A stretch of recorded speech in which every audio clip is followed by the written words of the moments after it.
Number of years, I actually made more money. Here's the thing, though. This man never acted like, oh, that means you can handle more stuff. Never. I never depend on my son. I never depend on my son. So my son doesn't even have the power to disappoint me the way you do. Saying heavy is the head that wears the crown. Let me say it like that. Disappointment. Correct. If I feel disappointed with you, yes, women absolutely withdraw. That's what I'm saying. Affection.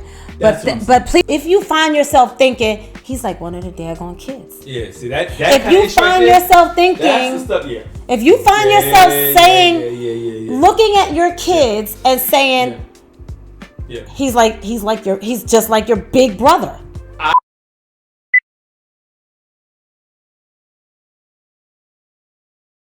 What's going on, my good people? Welcome back to the Further Mucking Ballads podcast.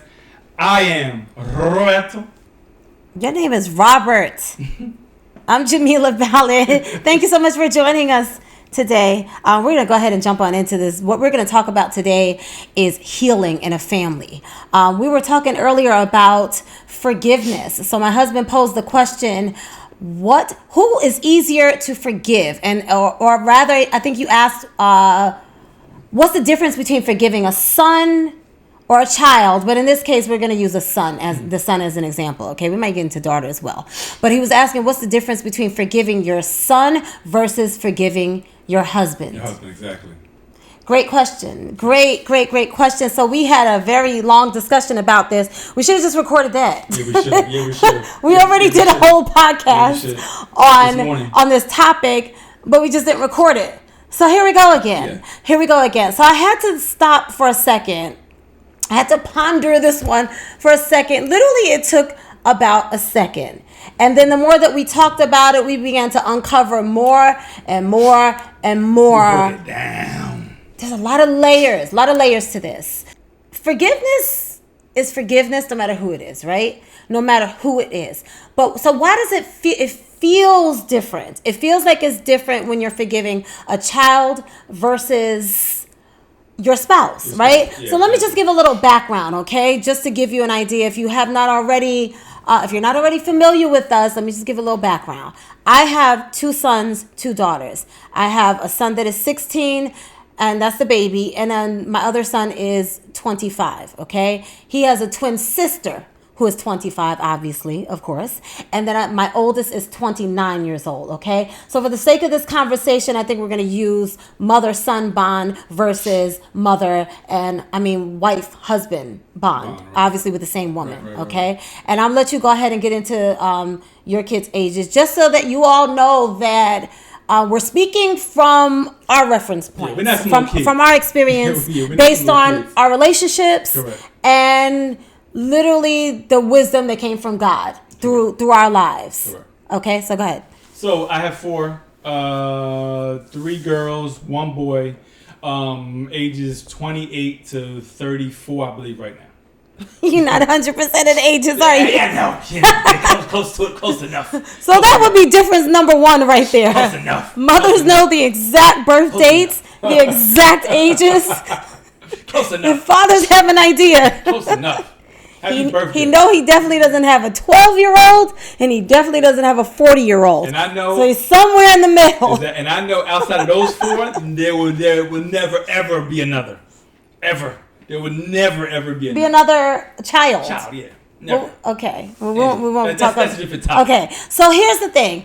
This really had me thinking. It really had me thinking, and so I feel like we have a lot of insight on this one. Well, it was a long conversation. And so we have spiritual insight. We have just natural human being insight.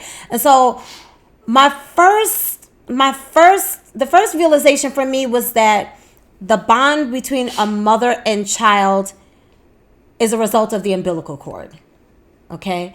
So you always hear people say that a mother's love is unconditional. Mm-hmm. And so I've realized that in relationship with my kids, who are all adults, except for the last one who's only 16, that I have been on a journey of forgiveness and healing. Mm-hmm. Okay? And that is, It's brought up a whole lot of issues, whole lot of inner issues, guilt that I didn't know was there, just normal parent stuff, honestly. Okay. And so I realized that I've had to forgive them. I've had to forgive my son. And of course, there have been times where I've had to forgive my husband. Now, I think it comes more naturally for a mother to forgive the son, for example, again, for the sake of this conversation, because that bond formed when I carried him. Mm-hmm.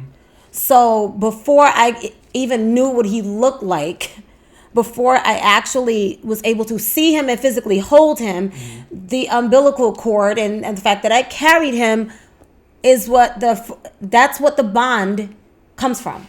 It comes from the fact that we were actually one. Okay.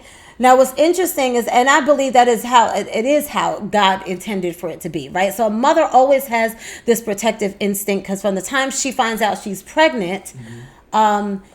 It's like you don't have a self anymore. Now everything you're doing is to protect, care for, to nurture, to provide for this life, right? And literally it's like you totally lose yourself because you're sacrificing your entire self.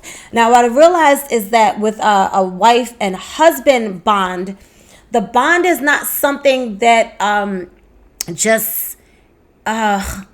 bond has to be formed. It has to be developed, okay? Mm-hmm. And so it is through the consistency of being able to depend on him. It is the consistency of him being my provider. And when I say provider, do you provide protection? Do you provide nurturing when I need it? Do you provide emotional support when I need it? It's not just physical provision, okay? Financial. And so the thing about that is that it's not this unbreakable bond per se, because that somehow the fact that you carry the child means that you're always connected. You're always connected. And that was the thing that messed me up, y'all. Whereas, I'm going to get right to you. Literally, I'm going to be 5 seconds this time because I realized I was interrupting you like crazy. I just want to make this real quick point. That's okay, go ahead. Okay? This is our first point. Whereas the husband, he is the one that establishes the bond. Now, I know that we live in a day and age where the responsibility mm-hmm. is all too often mm-hmm. placed on the wife, because men don't realize they are asking for the woman to create it, establish it, and maintain the bond. Right. Modern man is very misogynistic. But we're talking about proper order. With the husband, the thing is, you feel like if he doesn't provide that stable foundation of I can depend on you, I can always depend on you, I can depend on you to protect me, to provide for me. Mm-hmm. You're never the one who's like, I don't know, figure it out, but I can actually depend on you. Mm-hmm. Without that consistency, you feel like you can do without him. You feel like you don't need him. Mm-hmm. Why do I need you? You know what I mean? It's it's basically like the husband. It's almost like and I'm saying almost like because no, your husband should not. It's almost like he has to work to create the bond. Correct. It is his responsibility to establish the bond. I know people are going to have an issue with that. Just bear with us, okay? Just bear with us, and I pray that you're listening with an open mind. Whereas with a child, it's probably easier mm-hmm. to extend grace mm-hmm. because sorry, I went over my 5 seconds because I can never undo the fact that my child came from me. Respect. And it was never his responsibility to establish a bond with me. It just was. Right. I get that. It just was. So something that my wife said earlier it didn't mess me up. It kind of shifted my perspective on something, but and she didn't say this directly towards me. It was the context of our conversation earlier. She was like, it's almost as if the husband is optional in terms of how she feels inside. The husband is optional. Her love, and it's subconscious. It's subconscious. It's kind of. Right. I mean, it can be conscious, but because this jumps into a whole bunch of other areas, and it's very unfortunate. And I say this very lightly. It's almost conditional. If a man is so, when my wife said protection, What I'm supposed to offer her life is protection. Now, protection is a large topic. We're talking about financial. It doesn't mean that I have to make more than her, but I have to have some type of financial intelligence, emotional intelligence, physical protection. Protection covers a lot of different things. When a man is lacking in any of them areas, you said something earlier that got me. Mm-hmm. When a man is lacking in any of them areas, it's almost as if a woman has to fight to kind of hold on to that bond. So you have to fight to respect him, honestly. Okay. And it can get to the point where you fight to be able to love him. And I'm going to tell you why. It's not that, listen, a lot of stuff in life ain't fair, but that don't mean that that doesn't mean that it's not supposed to be that way. This is true. Absolutely. We've all heard favor ain't fair, just as an example. So here's the thing: we instinctively look to you for those things, right? Which is why even in abusive relationships, you look at women and you go, "Why is she still there?" Because once she has set her sights and everything else on this man, okay, she's going to instinctively want all these things. She's going to instinctively want the security, the provision, the protection, and everything. So because that's just how we're made. We're just created that way. And so for a lot of women, now, because women are making their own money and a lot of times they're making more money, right? Then a woman, it just makes sense that a woman would say, well, what do I need you for? Yeah. Okay, so here's the thing. A man is supposed to depend on God as his source. And yes, women are too. Just bear with me for a moment. Of course, yes, women are too. That is the way it should be. That was the original plan, okay? So if a man is depending on God as his source and a woman, then what happens is you'll see that he is your protector. He nourishes you. He's the one who has in mind your every need. Right. He wants to fulfill your every desire, but he wants you to understand that you can depend on him, that he loves you, and this is why it is his delight to care for you and to be your source. So what happens is a lot of men don't depend on God, okay, as their source for these things, right? And what they do instead is turn and put that responsibility on the woman, okay? A lot of times this is what is happening in failing relationships, okay? And I always say you have to get to the root of the issue, because if you only deal with the symptoms, you're never going to fix the problem. You're just going to try to control the symptoms, and you're going to try to, what's the word I'm looking for? Oh, shucks. Okay, it'll come to me. But this is at the root of the issue of this is the root. For a lot of failed relationships, this is what's going on. This is the underlying problem. Is that if I don't understand, I believe it was Miles Monroe that said, if you don't understand the purpose of a thing, abuse is inevitable. If I don't understand my purpose, he doesn't understand his purpose through the eyes of God, who created us, then everything is out of whack. Absolutely. Everything is out of order. If I don't understand who I am through his eyes, then I never really understand what my place is, what my position is. And so what happens is we kind of just are banging heads, going back and forth, and it's like a tug of war where we're really just trying to figure it out together and blaming each other for not knowing what to do because we're not trusting God. So him being our provider, our protector, our everything, as long as you look to him, now you're not going to put the responsibility on me to make you feel respected, to make you feel valued. Because you understand that Just as he is everything to you, you're everything to me.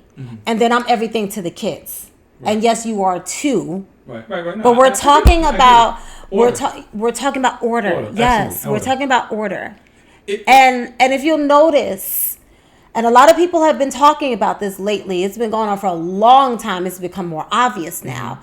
There is definitely a direct attack on the family, on the family structure, because it's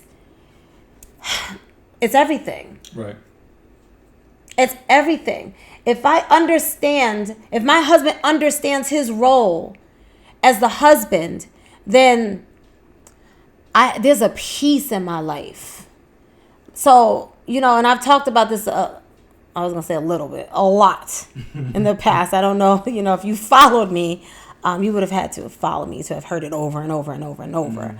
But, or follow our early years. I can say, honestly, with all honesty, my first marriage, yes, it was legal. It wasn't really a marriage, or there would not be a second. Right. Versus this one, right. It's night and day. It's night and day when your husband is willing to at least learn how to be everything that is going to nourish you as a woman, nourish me as a woman. But if a man is kind of self-righteous, doesn't really understand his position, and now he perverts the whole order and puts those demands on the wife to protect him, and really just to protect his ego. Well, I'm provider, but you're provider too. What happens is there's just going to be a breakdown of that marriage, of the entire family, and it trickles down to the children. And it continues for generation after generation after generation. Go ahead. I can tell you were going to say something. Well, I once again, I think this is a very large topic. So we talk about order, under God's order. So one of the first things I thought about when we were talking in terms of men is, where does a man really learn his order from? We're supposed to learn from God. Yeah. We're supposed to hear from God. But unfortunately, I think in a lot of cases, why some men, not all men, some men put that responsibility back on their spouse is because they were a mama's boy. So their level of order, their level of... Because that's what they saw. That's what they saw coming up. They saw the woman being Correct. The stronger one Correct. in the household. Okay? I don't want to get too far off a topic, but go ahead. I'll let you finish. What was the topic? Go ahead. No. I forgot the topic. No. I didn't forget the topic, but so we're talking about the head. I can't. But you see, you're proving what I just said. What's that? Is that if the family, if the order of the family is if it's out of order, if the family's out of order, right?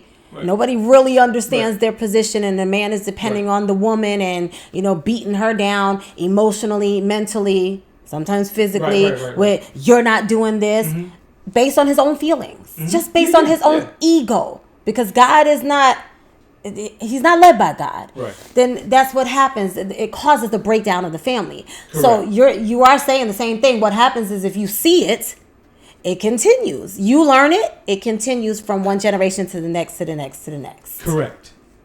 To your point, what I was trying to get to was, which unfortunately in turns, decade after decade, it puts all of the pressure for the family on the women. And it keeps the pressure on the women because, as my wife was saying, if I don't know my place, if I don't know that my source is now from God and I'm pulling from her, draining her spiritually, freaking emotionally, no protection. Now, she has no choice, because that's what women have done throughout history. Take the dominant role in the relationship to keep the relationship on track when it was never your point. That's what I was trying to get to. Okay. Right. Which breaks down the entire Now, if you think about it, we're made in God's image, right? Mm-hmm. Okay. So does God depend on me for him to be God? Absolutely not. Exactly. Absolutely not. And yet that's what Absolutely we not. see. Absolutely. That's what we're seeing in families. Mm-hmm. If I feel disrespected, it's your fault. You need to do something about it. You need to change it. When Correct. that's really a man who's saying, I feel powerless in my own life. Correct. I don't feel valued. Correct. Correct. Absolutely. And where are you going to get that sense of, I'm somebody. Mm-hmm. I am valuable. Mm-hmm. You should be getting it from God. Mm-hmm. It's really not your wife's responsibility. I've heard of this conversation a lot over the years about feeding a man's ego. Well, if your marriage is all about feeding that man's ego, you already have big problems. Yeah, I agree. You already have big problems. I agree. Because his ego is going to destroy the marriage. Mm-hmm. It will. Because ego is self. Marriage is selflessness. It's the two becoming one. It's Correct. a union. Correct. Okay. So originally we were talking, we mentioned the love of a mother and son versus the love of wife and husband, right? So again, when we talk about depending on, I never depend on my son. I never depend on my son. So my son doesn't even have the power to disappoint me the way you do. He doesn't. Because the fact that he came from me is never going to change. Nothing can undo that. Yeah. I think, If we had a bond, we created it together. Correct. Right? Correct. And so that can be destroyed. Correct. Because the second I feel disappointed, now, well, I shouldn't say the second, but if there is enough disappointment, if there is enough that continues and resentment begins to build, then that bond can easily be broken. Now, I think that our instinct to protect our child is meant to be so that a mother will instinctively protect a child who comes into the world completely defenseless. And then as they get older, the protection is the guidance, right? And now, so I remember you saying to me this morning, but that's how I feel about you. I feel like you're mine. That's what I was about to And say. so what I realized is that he should. Because the same way I feel like that child is mine, then that's why I protect. Right. But I want to break that down now. Okay. Go ahead, finish what you're saying. That's it. That's So- what you protect instinctively because it's yours. Yes. Don't mess with my child. And so I you know what? And to be all honest, You don't feel like you have to protect your husband. I don't feel like I have to protect you. Yeah. Because I love you. I'm willing to protect you at all costs. correct. But God forbid I ever not the have same to like that physically you gonna protect kids. you. It's not the same. No. Not the same. No. So one I mean, let's be honest. In a relationship between a man and a woman, you know, if something were to go down, you know, just as an example, something were to go down in public, something breaks out, right? I don't expect you to grab me and put me in front of you.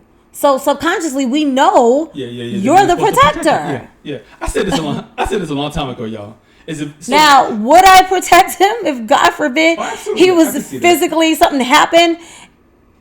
Of course, I can see that. that's instinct. Yeah, of course. Yeah, I of course. So it's not even a question of. I don't want anybody to get it twisted. It's not a question of who do I love more. It's never. That's not the question. Because I feel like everybody has their own lens that they see and actually hear through as well, right? So that's not the question. We're just really taking the time to dissect the difference. I have to extend grace to you a lot because I live with you and I share everything with you. right. So it can be more challenging. It can be more challenging because I'm also more dependent on you. So there's more areas where I could be disappointed. Correct. I'm not dependent on my son. Not dependent on my son or my daughters. Your daughters, right? I get that. I think If they decide tomorrow to pay none of their bills, they're gonna do it. really don't affect me. Yeah. Now, if I don't pay the I'm bills, going to go to prayer. But if you decide, I'm not handling my responsibilities no more. Right. Right? And we're just going to use bills for an example, because obviously a husband has more responsibilities than bills. Although my husband, I'm sure, would say, those were enough right there. But that changes my whole life. Yeah, if you decide, the hell with this. Right. I'm not doing anything I'm supposed to do. I thought this whole subject was unfair. We had this conversation this morning. I think it's a worthy conversation to help put the family in order. You don't think it is, or you do think it is? No, I do think it is. Okay. But as a human being, I'm just talking about a human being, man. The Bible says that a man should love his wife as Christ loved the church. I said, come on, God, why you got to do that? Jesus literally gave his entire life, blood, sweat, and tears. And so the Bible is making reference that that's how I should love my wife, right? And so this morning during our conversation, I thought about that's a lot of weight to carry. That's a lot of freaking weight to carry. And a lot of times, brothers, I'm talking to my men right now, there are times when you may be doing something in your household and you can see that your son may be a goofball or whatever, and your wife or your fiance just comes and loves him. And it messes you up in your mind because you're like, I just flew 20,000 miles, jumped over a fence, built a house. But do you realize how much grace you get? No. Because let's be honest, a real life, a flesh and blood man, I just wonder in those moments, may I suggest this?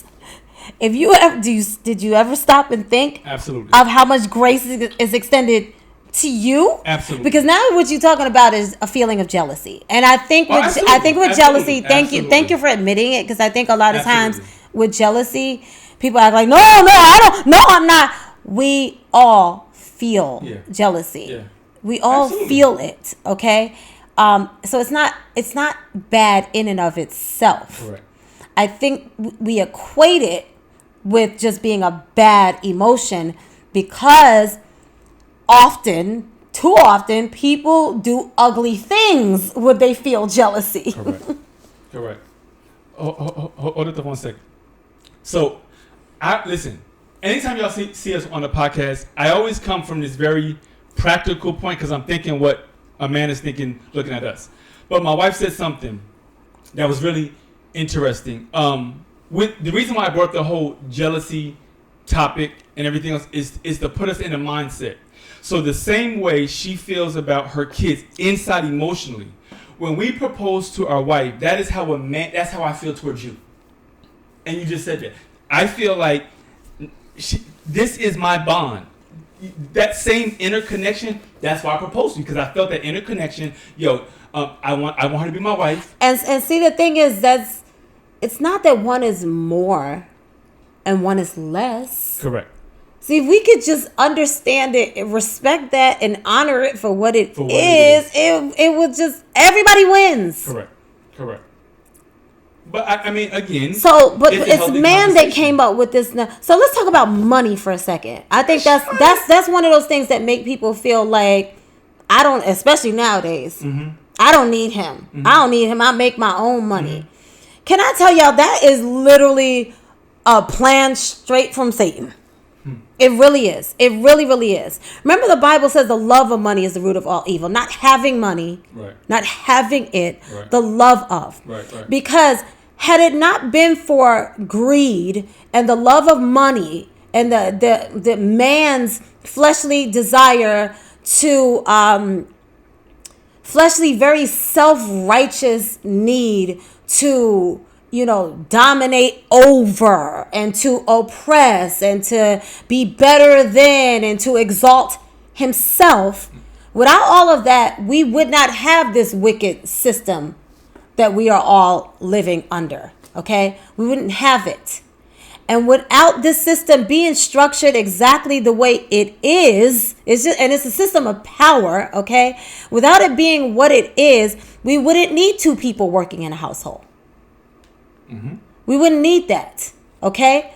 So as harmless as that seems, like, oh, more money, okay, now 2 cars in the driveway, oh, now bigger house. As harmless as it seems, that was one of the things that caused that marked the beginning of the breakdown of the family. Yeah, okay? Yeah.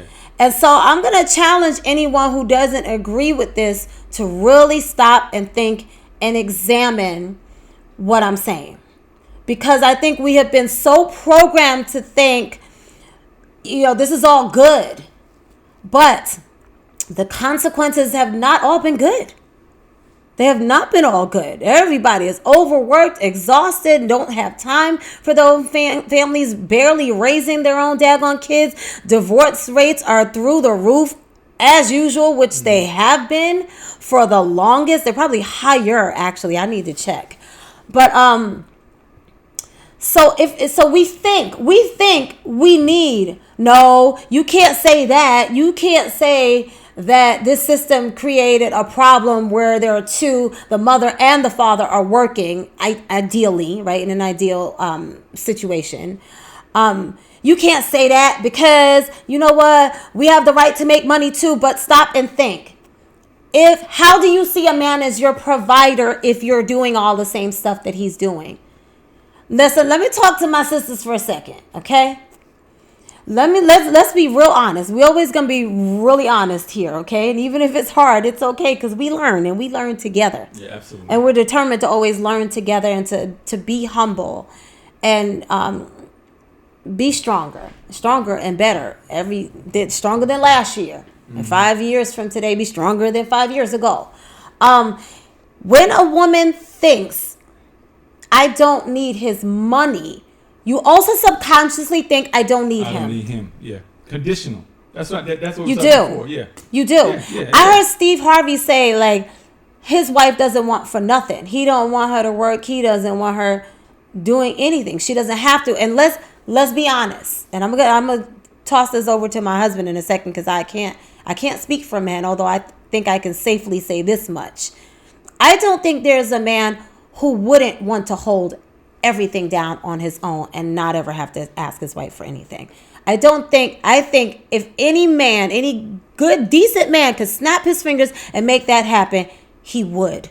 Because I think one of the biggest pains for a man I think there are men in their alone time, I know, okay, that there are men in their alone time where literally the thought that I can't do everything I want to do for my family is hurting them deeply to their core.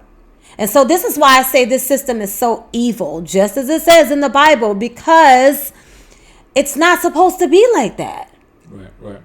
It's not supposed to be like that. But men have come up with this. Right. Let's be honest. Right. Men came up with this system. Right.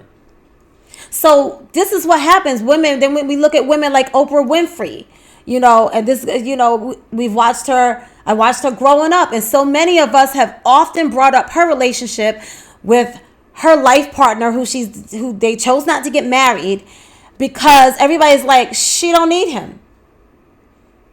Let's be honest. This is what women say right off the back. You start acting up, she can't depend on you. I promise you, the second she gets angry, she may not say it out loud, but she's going to think to herself, I don't even need you. I could do this myself. Right. And so that's not a good thing. This problem that we have created is not a good thing. Correct. Go ahead, babe. I'll let you speak. I think you're... Because we were made to instinctively look to you, depend on you, and you were made to love, to nurture us. Correct. Love Correct. And nurture. And part of nurturing care for us is financial provision. Yes. For a man. That's not everything. It's not everything. But it's a lot. It's a big part. It's a lot. It's a huge part. It's a lot. It's actually a completely different topic. Because I'm thinking now, and I can go into detail on it. It's actually a completely different topic in terms now, of... just to compare, I've never depended on my son for provision. Never depended on... If he makes no money, it doesn't hurt me. Yeah. It doesn't hurt my life. No, it just doesn't. It doesn't affect my life.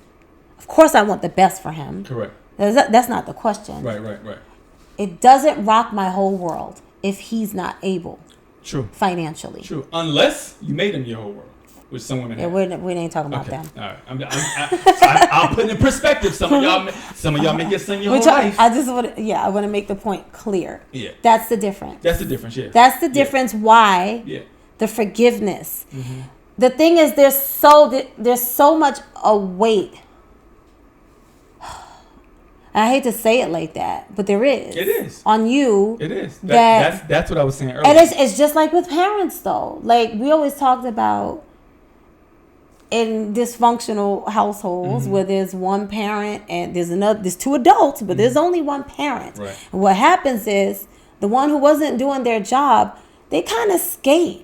Because the one who was physically there, one-on-one, mm-hmm. spending quality time, and the kids were depending on them for everything, that means there's more room for error. So mm-hmm. that's the one that got blamed mm-hmm. for everything. That was the one who was stressed out from having to be two people, and so they were angry more. Mm-hmm. They were angry and aggravated more, and so there was more to point the finger at them for. Correct. It's unfair. All right. Go ahead, babe. It's I'm not gonna say it's unfair, like it's a horrible thing, but there's a saying: heavy is the head that wears the crown. Let me say it like that.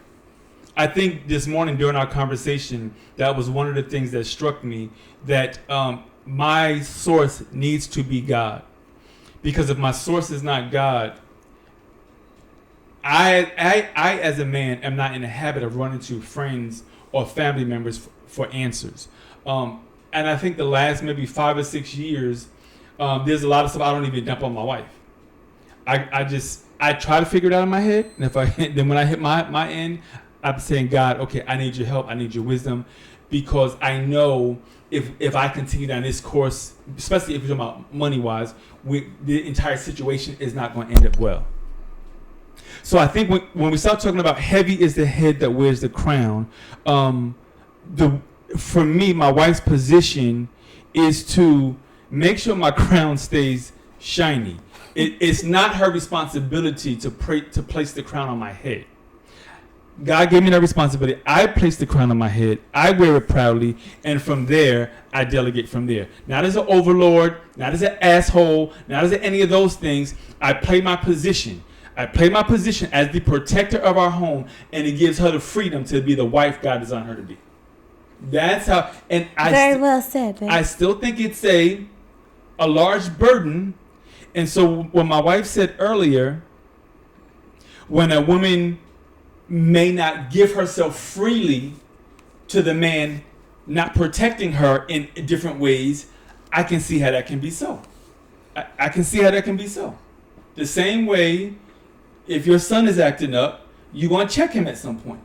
You can knock him upside the head. You can't knock me up the side of the head, but in the way you may do it was like, you complaining too much. I don't really want you to touch me right now. You understand what I'm saying? Am I accurate with that? You confused me a little bit. So make the question a little bit clear. You can't discipline me. Okay. You can smack your son when he does something out of line. Mm-hmm. But because that's the relationship you guys have. Our relationship, if you feel slighted or... Are we talking about the 25-year-old I'm not smacking? I'm saying in general. I could. You could. I'm just saying... The 16-year-old not smacking either because I'm tired. I'm 52. I'm not hurting my shoulder. I'm saying in general. But you're saying, yes. So when there is a disappointment... Correct. If I feel disappointed with you, yes, women absolutely withdraw. That's what I'm saying. Affection. But please understand that is a result of disappointment. Feeling disappointment. Feeling like I don't really, if it's over and over and over, mm-hmm. then it feels like I don't have the foundation that I need. So I don't have a husband. I don't really have a husband. Mm-hmm. You're physical. That's what happens. See, we never want to talk about how resentment builds. That's what I heard this morning. I'm like, damn, that's kind of unfair. But I get it. But just think about it.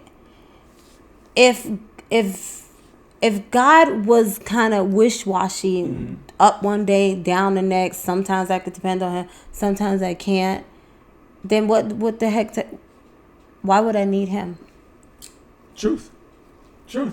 Why would I need him? it's the fact that I can depend on him, that he's always there, that no matter how tough things have ever gotten at any given time in my life, and there have been many, I still have always had what I needed. Right. I still am in my right mind. That means he's even been taking care of my mind, because I should have had nervous breakdowns. Right. And then some, So it's the fact that I can depend on him that makes him who he is. So, and nowadays men want all this respect without them being all of who they need to be. Yeah. Like, you know what I mean? And it's just, it's I agree. So let's get into one of the other layers. Okay. Sorry. A man has to understand. Yes, heavy is the head that wears the crown, y'all. Heavy is the head that wears the crown. But just shout out to my brothers wearing the crown. So I want to get into the healing. Okay. I want to get into healing in families. Okay. I got divorced. And boy, it ended up creating, to make a long story short, a really big wedge between me and two of my kids. The 29-year-old, my 29-year-old daughter, and my 25-year-old son. Okay. Right. So without getting into all the details of that, because we'll literally be here forever. I'm in another new season. About 10 years. About 10 years. I'm rounding. I'm estimating. That's not really exact, but about 10 years. Okay, give or take. That I had barely had a relationship, or had no relationship actually at all with those two, 29-year-old daughter and 25-year-old son. And so I took a lot of time. Just only my husband knows that there was a lot of prayer. A lot of prayer that was just a result of hurt. When the hurt is really, really deep, you can't really do anything else. You can't. I mean, I couldn't do anything else. Some people resort to all sorts of stuff that ends up getting them locked up. Right. People end up getting physically hurt. So I resorted to prayer. That's what I did. I prayed. So what I'm realizing about healing is that it's a process. So and I hate to hear. I've always hated to hear people say, "Well, just let it go, just let it go," because there are things that you can't just let go.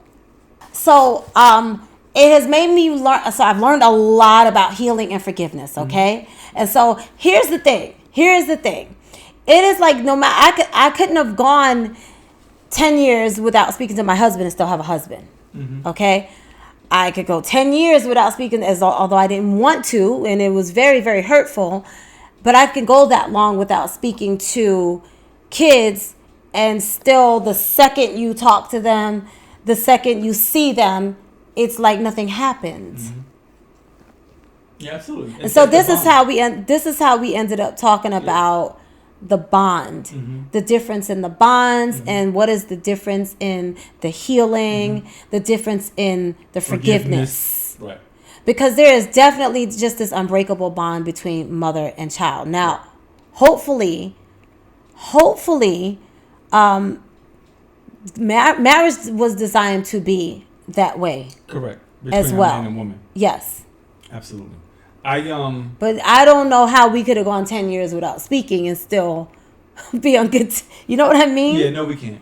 It's kind of. It doesn't work that way. It's almost indescribable. Yeah, it doesn't work because it doesn't make sense. Right, it doesn't. But that was the aha moment I had this morning when we were talking. It's almost innate. You cannot talk to a child for 10 years, and then the moment you pick up the phone, it's as if no time has passed, no hurt had passed, which is God's grace. But within a husband and wife, the man has to ensure that line of communication stays open, doesn't get broken by any BS. Now, here's the other thing. Period. once you see a person as a baby, your baby, that you've been waiting to see their face, now you finally give birth, and you get to know them first as a baby. Yeah. It's like you always see them as your baby. Yeah, I get that. I didn't see him as a baby. I get that. But I see her as, but I see her as my baby. Not as a little baby, but my soft, sensitive, lovable, sexy baby. I do. That's the only way. That's the only way to describe it, and that's why I said when we were talking about forgiveness earlier today, I'm like, I think you can see me. I think a man can see his wife that way when he's not depending on her. Oh, absolutely. Because then you're my mother. Because then you're my mother. Exactly. Yeah, my wife ain't never been my mother. I ain't never been her father. And that's the worst. Honestly, I've heard men say things like that. Like, she's like my mother, and I have to say, if you're constantly hearing that, I think you've got to ask yourself. I think it's time to look in the mirror and ask yourself, absolutely. Am I acting like a child? Am I acting like a child? And in my first marriage, I hate having to do that, but I couldn't be a little girl like I can be with you now. Yeah. I couldn't. I can literally act like a little child and be like, so I could spend $100 on some daggone makeup. First of all, I don't have to ask. That's number one. No, she doesn't. But number two, so we have a healthy accountability, which should take place in marriage. No. It's really you just wanting to respect your partner, that you share everything. You know what I mean? That you make it, that your choices and decisions affect each other and affect your life together, right? So it's really just that. Nobody's asking for permission. But little things like that, I could have never done before. I can't even fathom. How was I would never have felt like that. Yeah. That dynamic, was never there. Yeah. That listen. Which is why sometimes women be like, Daddy. You know? I didn't always understand that, but I get it now. Listen, you making me blush on camera. Because literally, your husband will sometimes feel like a father figure. Absolutely. Absolutely. Yeah. Now don't let your mind go to a twisted, perverted place. Like, listen, don't do that. So sometimes your husband, being that if he's holding stuff down, he's gonna feel like a father figure. Yes. Sometimes he just reminds me. There's a look on his face when he's thinking about stuff that he wants to do, and he'll look at a particular wall in the house, and I know he wants to do something to the wall. Or sometimes when he's just thinking, or he might just be relaxing. Like the only time he gets to really relax is in bed at the end of the day. And there's just moments where that masculinity, immediately I see my dad. I just see my dad. That's a good thing though. Yeah.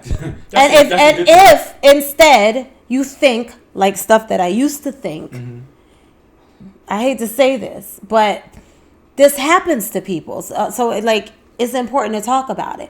If you find yourself thinking, he's like one of the daggone kids. Yeah, see that if you find yourself thinking, that's the stuff, if you find yourself saying, looking at your kids and saying, he's just like your big brother. I've heard you can't respect that. You can't respect that. And beating the woman over the head saying you need to respect me changes nothing. You need to be respectable. Correct. You need to become respectable. Yeah. I can't. You cannot put the responsibility on the woman. I've heard women say it's like I got 4 kids or I got 3 kids, including he's that's like to me that's an insult. Yeah. I mean, I get it if that's how she feels. But why does she? But the question is, why does she feel that way? Because the thing is, we get so emotional. Like, oh my God, how can you say that? And so there will be women on both sides who try to, on one side who wants to defend the man, and the other side who wants to say, and women just love to be mean to other women because women have this inferiority competition thing where I always want to, I wouldn't do that. Even if you're lying, I wouldn't do that because you just have to look like you're better than another woman in some way, right? And we got to be in touch with that as well. But why don't people ask instead of reacting? getting emotional. Ask the question, why is she saying that though? Oh, she treats you like you're a child? Do you act like a child? Why is she saying that? What type of things are happening? She's a nag. Well, why does she have to ask you 5 times to put trash out? If she's nagging you, I don't have to nag my husband to put trash out. I don't have to nag him like, what happened? Why the lights off? You didn't pay the light bill. I don't have to. So if that's an issue and she's doing it, there's a need to do it. Correct. Women nag because they're saying something and they know they're not being heard. Correct. What they're saying is not being received. It doesn't make sense to nag. Would you nag your son and tell him to clean his room if the room is already clean? Not at all. No, you nagging him because he's not listening and he's not doing it. Exactly. But you said something a few minutes ago about being like a little girl. Yeah.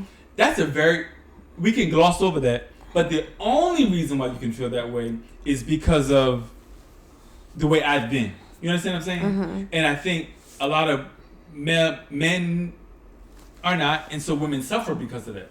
They're not able to be free. Because it has become a societal norm for women to do the same exact stuff men are doing. Yeah. It's become a society, and we're paying for it. Yeah. And then women are owning it as if it somehow makes them, this is what makes me somebody. Right. The fact that I can do what a man is doing and I don't need a man. So again, all of these things have led to the breakdown of the family. Correct. Of God's natural order. Correct. I don't need him. I can do everything he does. And you may be able to do everything he does, but if you yes, you can. You can. But he still listen. But he's still got to be the main source. Correct. He needs to be. Correct. I'm sorry. I know some people are not going to like this. He has to be the main source. Correct. He has to be the main source. Correct. He needs to be. And see, the thing is, if men really understand how this benefits everybody, they would take responsibility and make the changes. My wife doesn't take any garbage out. My wife doesn't, unless she wants to, put a nail in the wall. She doesn't hang her own curtain. Can we be real honest for a second? I don't have to do anything. I don't have to do any. He is the main source. So the things that I'm doing are adding. Correct. I'm adding to. Correct. I'm adding to. I don't provide and he adds to. Correct. No. Correct. And it's not, I don't know. Listen, I know this is a really touchy topic and people think everything is supposed to be 50-50. But like I said, no man wants to need your 50-50. Correct. I don't believe that. I don't believe a man wants to need your 50-50. Right. I think he ideally wants to be the man who just, listen, I could pay anybody to do any daggone thing. Now, if he can't, is he less of a man? No, he's not less of a man if he's doing his absolute best, right? Absolutely. And you can still depend on him. And he's actually giving his best and he sacrifices as he should. He is the protector. He is always there. He's not a liar. No, he's not less than. But he's going to kind of, a piece of him is going to feel less than. Yeah. It's just like a mother who can't really provide for her kids. That is heartbreaking. It's heartbreaking. When because you want to give them the world. You want to give them the absolute best. You want to never have to say no. Right. You understand that in raising responsible people, that there will be times you will say no because you need to say no. Right. But you don't ever want to be in the position where you I have to say no because mommy cannot. Can't. Right. And men, that's 1,000% correct. There are certain limitations that I have to have, but my innate feeling is my ideal would be any store we walked into, I'd be like, I just whatever you want, just put in the cart. I got it. Like that's my ultimate desire, which in my own way, I've tried to provide that. You know what I'm saying? You know, now there have been times where I felt incredibly, I beat myself up because I wanted to do more in certain instances and I wasn't able to do in the moment. So yeah, I definitely kicked my own ass. Yeah, but I just want to be real clear. We're talking about male and female instincts. Yeah, oh, absolutely. Instinctively. Yeah, absolutely. You know what I mean? Absolutely. instinctively a woman wants to be able to turn to her man for anything. Mm-hmm. And you know, it's gonna sound a little unfair because you're not perfect, but I think the goal is not to be perfect, is to be consistent. Correct. So that anytime he does need more than my just adding to, mm-hmm. there's no resentment. You don't get resentment from me. Right. Right or wrong. Absolutely. No, you're right. Absolutely. It's just like, if anything, I'm like, babe, you don't have to explain. What? Okay, fine. There was been times, especially during, I had a big job transition at one point, and I took a big financial hit just because of the time, and we were at I think a supermarket or something, picking up groceries or something, mm-hmm. and my wife put, I put everything up on the register. And I don't know why she did this in public, because she knows. I don't know why she did this, because I had tears in my eyes and everything, right? She takes a debit card and she puts it in my pocket, like she kind of covered it. She put it in my pocket, and because she wanted me to pay for the groceries. I didn't want anyone to look at you as being less than, because I know how the world thinks. Right. Well, hold on, y'all. That ish. I'm at the register trying to hold it together because I know you, so I know what you were thinking already. You know what I'm saying? Mm-hmm. I know you. I'm at the register trying to hold it together because all I felt from you is, that's my man. But that's why I work so hard. You understand what I'm saying? Because we talk about order, right? That's the whole type of conversation. If our stuff was out of order, she would be like, I got it, because he never got it. If our stuff was out of order, it would be like, again, can I say what a woman might typically mumble under her breath? Yeah. This freaking motherfucker, he don't never have. Yeah. You start to feel like that. Yeah. You literally start to feel like that. Now that's one example, y'all. That's one example. We've had this. Men and women are created for specific roles, mm-hmm. in order for society, mm-hmm. to function, mm-hmm. well. Right? We're not created equal. No, we're not. No, we're not. We're not. That's the pill. It's cute if he picks me up and kisses me. If I pick him up and kiss, if I can. Yeah, that's some Mitch ass stuff.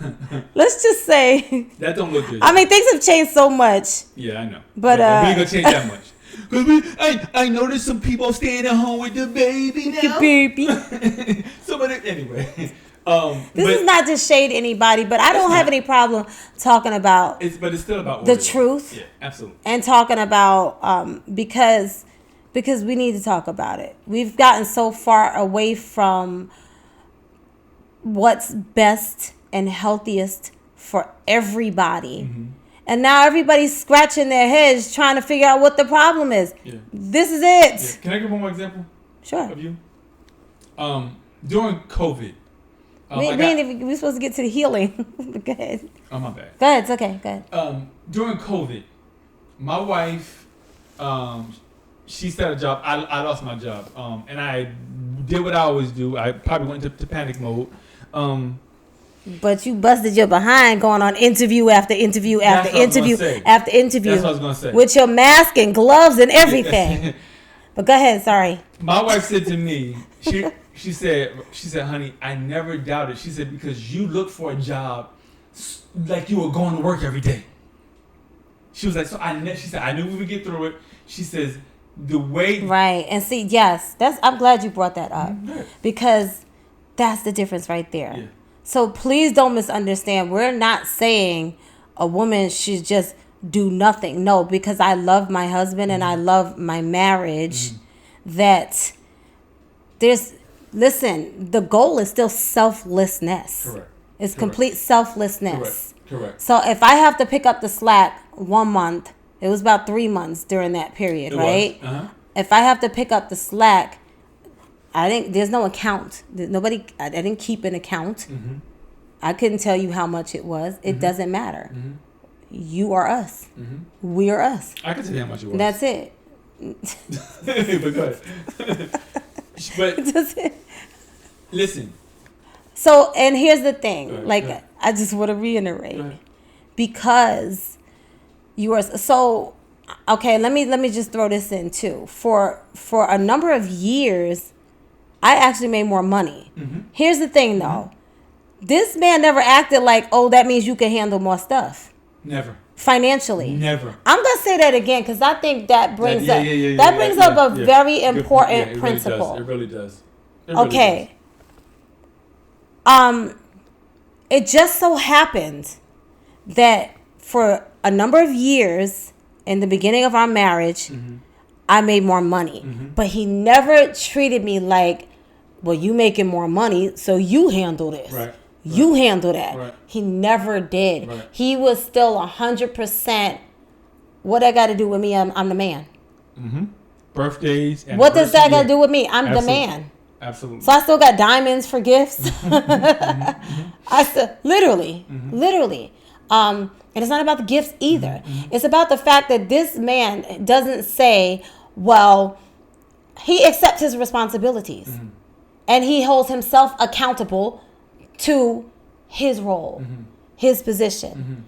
And that's what you do. That's what you do when you honor your source and you honor your creator over you. That's what you do. But when you don't do that, you dump it all on the woman. So every time a man feels less than, it's your fault. And this is how women get abused. This is how.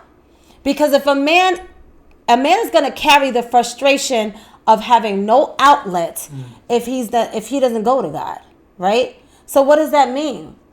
Every time I feel like I'm not the man that I want to be or that I should be, and I feel disappointed in myself, I'm lashing out on you, at you, as the woman, as my wife, girlfriend, whatever, baby mama, whatever. And on top of that, he's going to put the expectation on her to fix it. The first time I was married, he told my kids when they was little, your mother is the reason why we have the problems we have. Ironically, I was mommy and daddy. So how the hell was I the problem? Right.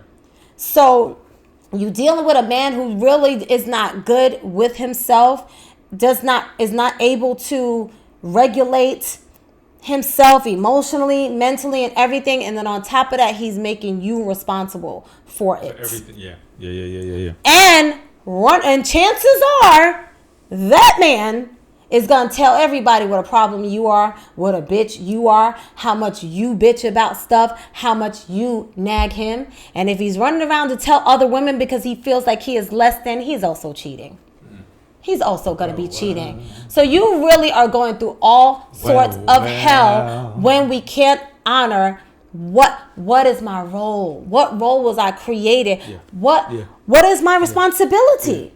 Yeah. Because that's what we're talking about in a marriage. Nowadays, we just romanticizing everything. We act like there's no responsibilities attached.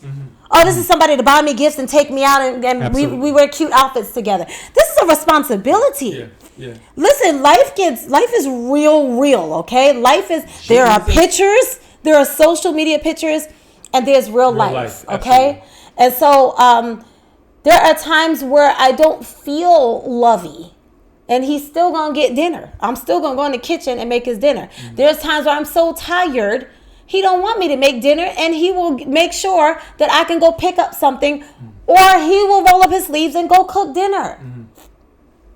But at the end of the day, he is not depending on me as his source. He is depending on God as his source. Absolutely. I am not dependent, and I am depending on him, and because I should, and he understands that. He understands that. In the beginning of our marriage, he wasn't so good at understanding that. I agree. Yep, I wasn't. You were good at understanding the financial aspect. Correct. A provider, yes. Yeah. Yes. But everything else, not so good. So it took time. It took time for us to get to this point. It did. It took a lot of time. I don't even know if we're going to get to the healing now. Right. Can we? We got time? So, yeah, that's how this whole conversation of healing even came up, and is it easier to forgive your son versus your husband, right? You want to talk about healing? Yeah. So let's close this one down and let's do another one real quick, and we're going to healing because that's good. It really is a different topic. Okay. Good. It wasn't the way we talked about it this morning, but yeah, that's fine. No, it wasn't. But I want to jump into what. Why can't we just keep going? Just keep going. Okay. All right. Okay. Okay. So what happens in a marriage where I'm gonna let you answer this? What do you think? How would you describe the forgiveness that needs to take place? Forgiveness in the confines of marriage. Husband and wife. What are your thoughts? Husband and wife. Well, yeah, marriage. So I'm a little Aspergerish, and so my answer ASPBERGER. For those of you who don't know what Asperger is, not Asperger, Asperger's. And they're not calling it that anymore. The reason why I said it because I kind of have a switch. So when my wife said about forgiveness, I just don't care. I let it go. It's just that simple for me. Okay. I'm committed to her. I can be upset with her. It doesn't make a difference. I'm going to bed with her. It's over. I'm at that point now. And I think it's more challenging in a marriage, just because you spend more time together. Oh, absolutely. You spend more time together. I depend on you. You know, and even as a wife, you got to be really careful to make sure you go to God. You got to be really careful to develop the discipline of going to God, because you could unintentionally wear your partner out. I realized that. Mm-hmm. I'm laughing because I have to laugh, but I actually feel bad. Because you can do that. Right. You can do that because, like, yes, he's my everything, right? But he's still not God. Right. And but at the same time, he's like my human God on earth, but he's not God. That actually does make sense. It does. So, you know, you have to, and I'm still an adult. So you can't just sometimes you got to take a step back. Matter of fact, this happened right before we started recording today. I said something to you in the kitchen. I said something to you. I didn't like that you didn't really take the time to answer me and respond the way I would have wanted you to, right? So I went in the bedroom and I was just irritated. And then it was just like God saying, you know what, don't say anything. And then you came in there like, okay, we're going to do such and such. And it was just done. Yeah.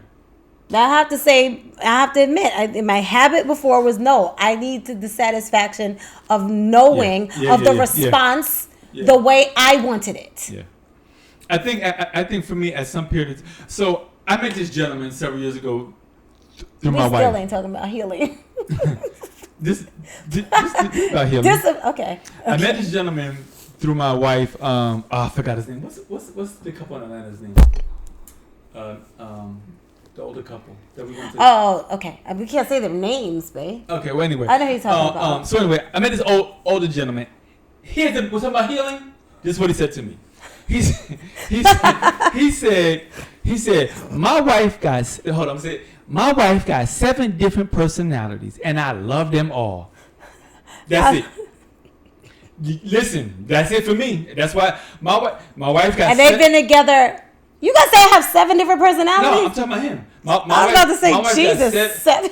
She got 7 personalities. That's a lot. My man said, I love them all. And that's how so when we talk about forgiveness, that's how I respond. Okay, she's upset. I still love her. She's jumping for joy. Oh, I love her. Oh, she's in the car. I love her. And that's just it. That's where I stop. There's no reason I'm a big ball of energy, aren't I? Yeah, you are. Even when it's not always good energy. Yeah, she's always.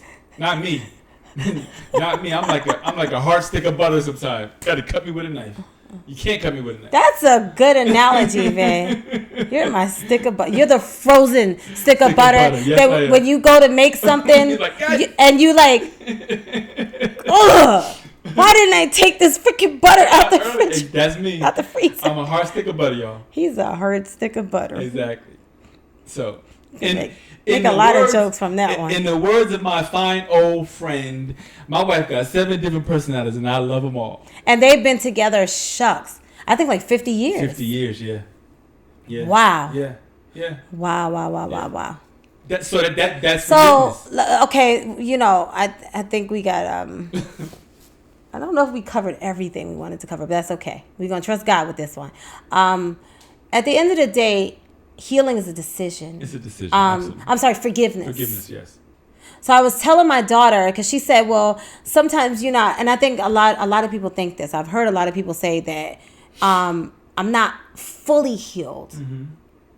And what they're referring to is I still feel the hurt. Mm-hmm.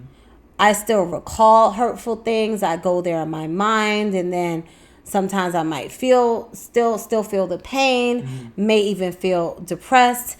And so I just want to wrap up with this. Mm-hmm.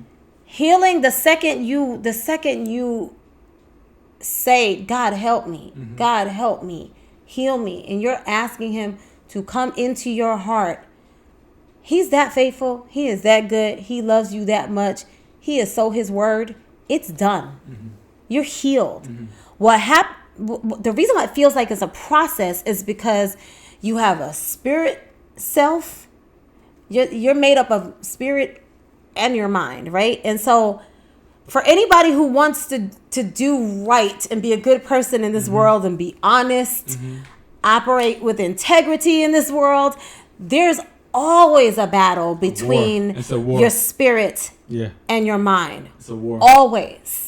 So the thing about the mind is that it kind of plays tricks on you. It confuses you mm-hmm. because you remember things and everything. And there's so many things in your life that you can connect and trace back to a particular time, a particular memory, and a particular feeling. Mm-hmm. So it's like there's always triggers, some not as bad as others, but there are literally always triggers. Mm-hmm. Oh, wait.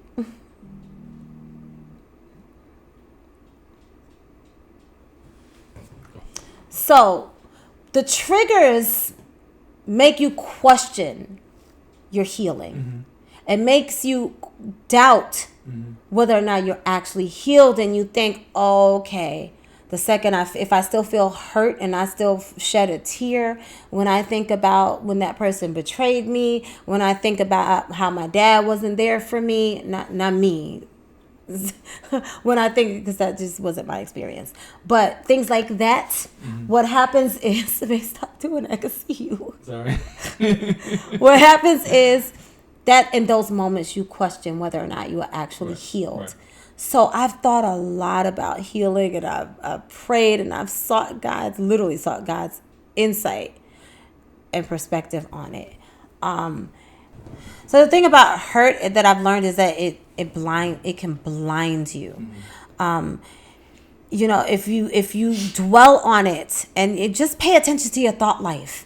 Pay attention to stuff. Are you replaying over and over and over? Are you talking to these people in your head when they're nowhere near you and just venting and, you know, kind of like, listen, on the defense, you know, just even in your own daggone head, even when you're not talking to people, because you can be disconnected and still in a very unhealthy place because you're replaying. Mm-hmm. You allowing stuff to marinate and live in your head. Right, hurt can blind you. Yeah, so when you get to the point where you are able to put yourself in somebody else's shoes, mm-hmm.